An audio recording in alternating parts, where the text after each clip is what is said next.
It was the day when Crystal Palace completed an unlikely Anfield hat-trick. Christian Benteke returned to haunt his old club with a match-winning double after Philippe Coutinho's opener on April 23, 2017.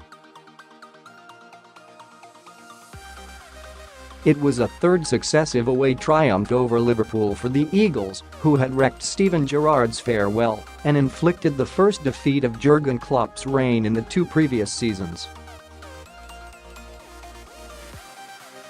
"You must be sick of us," crowed the away end. The atmosphere was flat, and the Reds' defensive frailties cost them dear. How times have changed. Remarkably, 637 days later, Palace will walk out at Anfield on Saturday as the last visiting team to win a Premier League contest there. Liverpool have gone 31 home league games unbeaten, the joint third longest run in the club's illustrious history. Klopp's men have won 22 and drawn 9 during that sequence, conceding just 13 goals and keeping 21 clean sheets. Through his coaching acumen, shrewd recruitment, expert man management and strong bond with supporters, Klopp has delivered on his mission to rebuild Fortress Anfield. It's a key factor behind the Reds' thrilling emergence as serious title contenders. Last term was only the second time in the last 30 years that Liverpool have gone through an entire league season unbeaten at home. This time around, champions Manchester City are the only side to leave 4-0 with anything for their troubles. Where once Liverpool were a soft touch and players felt inhibited by their surroundings, now they're inspired. The fear factor for opponents has been well and truly reinstated. Klopp felt that he inherited a squad which was weighed down by pressure and expectation when they played at Anfield, and it took time to address that. Now they operate with much greater belief and freedom. Over the past 2 years, the squad has undergone a major transformation. From the lineup which lost to Palace at home nearly 2 years ago, only Gini, Wijnaldum and Roberto Firmino are still in the club's first-choice starting side. The injection of quality has been immense with Mohamed Salah, Andy Robertson, Oxlade-Chamberlain, Virgil van Dijk, Naby Keita, Firmino, Xherdan Shaqiri and Alisson Becker coming through the door.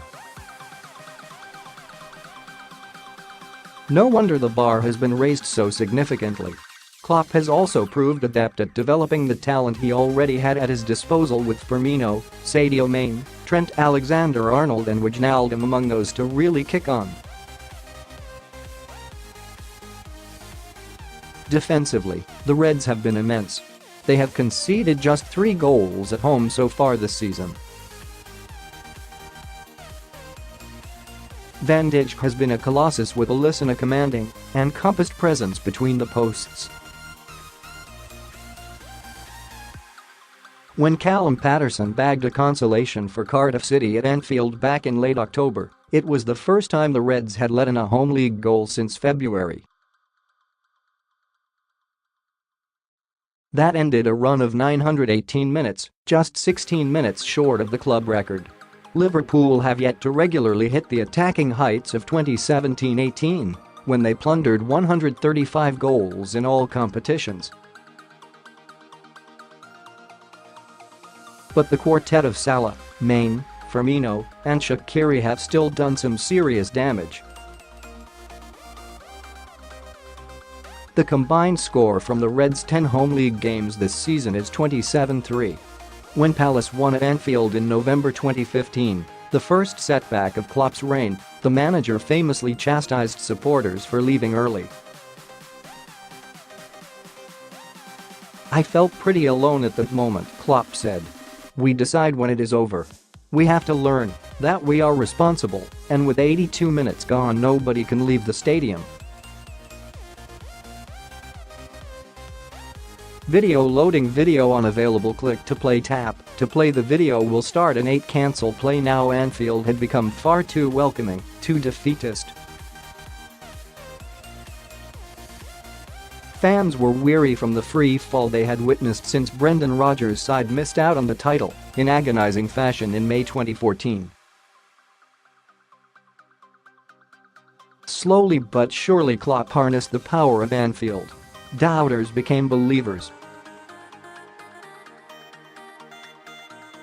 It started with the thrilling run to the Europa League final in 2016 with the spine-tingling nights against Manchester United, Borussia Dortmund and Villarreal. And it went to the next level en route to the Champions League final in Kiev last term as Manchester City and Roma wilted in an intimidating bear pit. Klopp is part manager, part cheerleader. When any hint of negativity or anxiety permeates through the crowd, he glowers and demands a show of support. Anfield delivers for him. This is his vision, players, staff and supporters united as one powerful force. During his opening press conference as Liverpool manager, Klopp uttered the words, "I am not a dreamer, but I am a football romantic. I love all the stories. Anfield is one of the best places for this. At the time it didn't live up to its billing, but it does now." The romance has been rekindled. Liverpool's current points tally of 57 after 22 games represents their best return at this stage since their first campaign as a Football League club in 1893-94.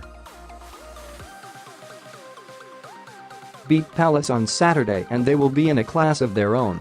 Even Kenny Dalglish's iconic 1987-88 team only had 59 points after 23 matches. With Manchester City in hot pursuit, Liverpool can't afford to stumble. Fortress Anfield needs to claim another victim.